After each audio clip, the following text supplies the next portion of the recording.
మీ personal interviews మరియు వ్యాపార ప్రకటనల కొరకు ఈ నెంబర్ని సంప్రదించండి. హాయ్ నమస్తే. మనం ఇప్పుడు అమీర్పేటలోని మున్సిపల్ మార్కెట్లో అయితే ఉన్నాం.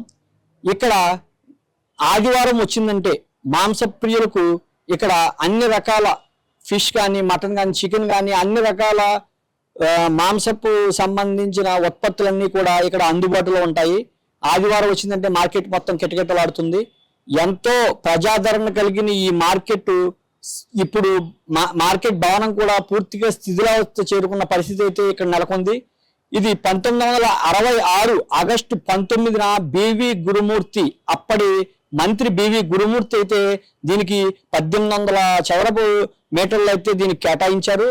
అప్పుల్లో మాంసము ఒకటే కాకుండా ఇతరత్ర కూరగాయలు, అదే విధంగా వ్యాపారం చేసుకోవడానికి ఒకవైపు కూరగాయలు, ఒకవైపు మాంసం దుకాణాలు, మరొక వైపు 44 షాపులు దీనికి కేటాయించడం అయితే జరిగింది.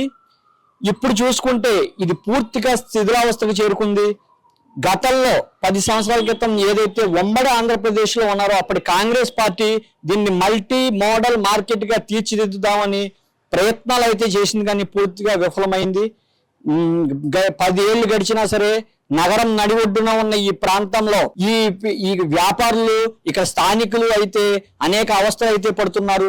నగరం ఒడ్డున ఇక్కడ ఈ మార్కెట్లో పూర్తిగా పార్కింగ్ సమస్య కానీ, పారిశుద్ధ్య సమస్య కానీ తీవ్ర స్థాయిలో ఉందని అయితే ఇక్కడ ప్రజలు ఆవేదన వ్యక్తం చేస్తున్నారు. మనం చూసుకుంటే ఇది కేవలం ఇప్పుడు మాంసపు ఉత్పత్తి చేసే మార్కెట్ గానే ఇది ఉండిపోయింది. ఇక్కడ ఎటువంటి కూరగాయలు, పళ్ళు కానీ ఎటువంటి వ్యాపార దుకాణాలు కూడా పూర్తిగా ఇక్కడ పెట్టడం పూర్తి స్థాయిలో ఇక్కడ తొలగిపోయాయని అయితే చెప్పుకోవచ్చు.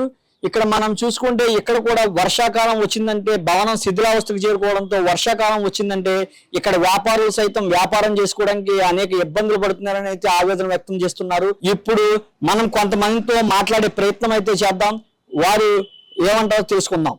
ఈ మార్కెట్, ఈ పురాతనమైన మార్కెట్ బిల్డింగ్ శిథిలావస్థకు చేరుకుంది.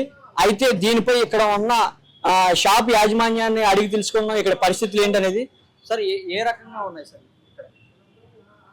అంటే చాలా పాతగా ఉన్నది, కొద్దిగా దీనికి కొత్తగా చేస్తే మంచిగా అవుతుంది.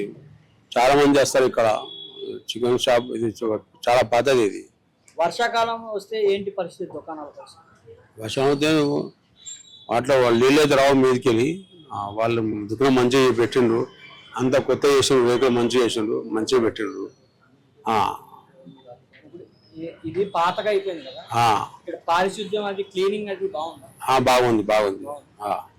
బాగా పడిపోయేటట్టుగా ఉంది కదా, ఒకవేళ ఏదైనా ఇబ్బంది వచ్చే ప్రమాదం ఉందా? లేదు, అట్లా లేదు, అట్లా ఏం లేదు. ఆ మధ్యలో అయితే ఎవరు ఉంటుంది, ఆఫీస్ కింద ఉపయోగిస్తుంది, అక్కడ ఎవరు లేరు. అక్కడ ఎవరు ఉంటున్నారు?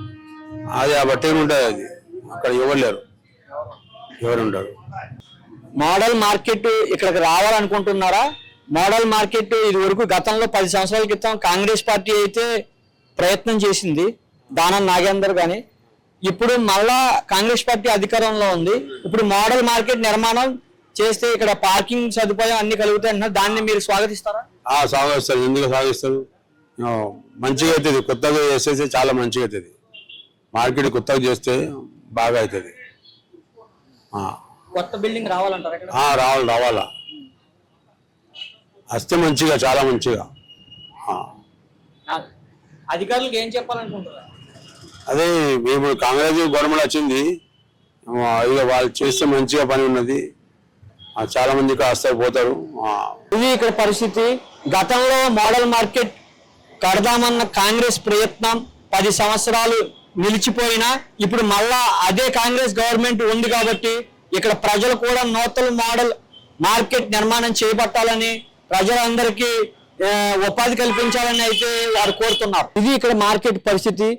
పూర్తిగా ఇటు శిథిలావస్థకు చేరుకోవడంతో వర్షాకాలం వచ్చేసరికి అనేక ఇబ్బందులు పడుతున్నామని, అదేవిధంగా మోడల్ మార్కెట్ చేయడం వలన ఇక్కడ ఉన్నవారికే కాకుండా అనేక మందికి ఉపాధి కల్పించడానికి కూడా ఈ ఏరియా ఉపయోగపడుతుందని, ఈ మార్కెట్ మున్సిపల్ అధికారులు ఇక్కడ పారిశుద్ధ్యం కూడా పూర్తి స్థాయిలో పట్టించుకుని చర్యలు తీసుకోవాలని అయితే ఇక్కడ ప్రజలు కోరుతున్నారు.